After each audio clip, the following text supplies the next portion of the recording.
D G I S P R lieutenant general Ahmed Sharif Chaudhry نے کہا کہ مستند شواہد موجود ہیں کہ غیر قانونی افغان باشندے دہشت گردی اور سنگین جرائم میں ملوث ہیں۔ بھارت ریاست سرپرستی میں پاکستان میں دہشت گردانہ کارروائیوں میں ملوث ہے۔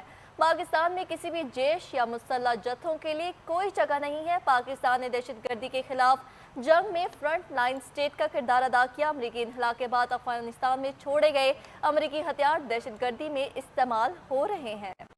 پاک بھارت کشیدگی اور مارکہ حق کے دوران امریکی صدر ٹرمپ کا قائدانہ کردار اسٹریٹجک لیڈر کے طور پر سامنے آیا۔ پاکستان کے چین کے ساتھ بھی تعمیری اور اسٹریٹجک تعلقات ہیں۔ بلوچستان میں فتنہ اور ہندوستان کے متعدد ہلاک دہشت گرد نام نہاد مسنگ پرسنز کی فہرست بھی شامل ہے۔ جمن جریدے کو خصوصی انٹرویو دیتے ہوئے D G I S P R lieutenant general Ahmed Sharif Chaudhry کا کہنا تھا کہ پاکستان نے 40 سال تک لاکھوں افغان مہاجرین کی میزبانی کی۔ افغان مہاجرین کی باعزت واپسی کے لیے بہت منظم طریقے سے اقدامات کیے گئے ہیں۔ There is no foreign forces over there and there is an interim Afghan government. There is no civil war also going on. If you talk with the interim Afghan government, they claim that there is a lot of peace over there and they claim that everything is hunky-dory. They claim their economy is very good and everything is great.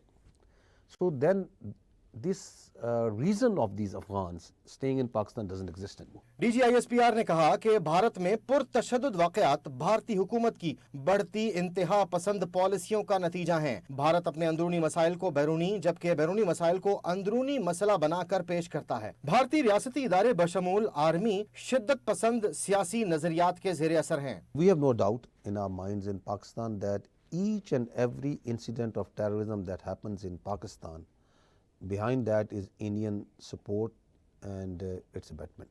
So we have absolutely no doubt in it. Lieutenant general Ahmed Sharif Chaudhry کا کہنا ہے کہ پاکستان میں کسی بھی جیش یا مسلح جتھوں کے لیے کوئی جگہ نہیں ہے۔ ریاست کے علاوہ کوئی گروہ یا شخص جہاد کا اعلان کرنے کا اختیار نہیں رکھتا۔ پاکستان نے دہشت گردی کے خلاف جنگ میں فرنٹ لائن سٹیٹ کا کردار ادا کیا۔ We don't believe that any person or any political leader has the capacity, has the authority to declare jihad by himself. ترجمان پاک فوج نے کہا کہ امریکی انخلا کے بعد افغانستان میں چھوڑے گئے امریکی ہتھیار دہشت گردی میں استعمال ہو رہے ہیں۔ امریکہ بھی اس اسلحے کے دہشت گردانہ کارروائیوں میں استعمال پر تشویش کا اظہار کر چکا ہے۔ After withdrawal of the United States and NATO forces, more than $7.2 billion worth of US equipment has been left. It is 4,27,300 small weapons, part of which you are seeing here.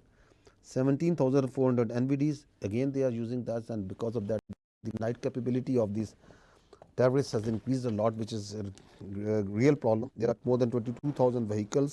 D G I S P r کہتے ہیں کہ پاک بھارت کشیدگی اور مارکہ حق کے دوران امریکی صدر ٹرمپ کا قائدانہ کردار اسٹریٹجک لیڈر کے طور پر سامنے آیا۔ پاکستان کے برادر ملک چین کے ساتھ بھی تعمیری اور اسٹریٹجک تعلقات ہیں۔ USA played a very constructive role in the Marka Haq between Pakistan and India, and we consider that the President Trump showed path-breaking strategic leadership here. That is a very significant role that he played.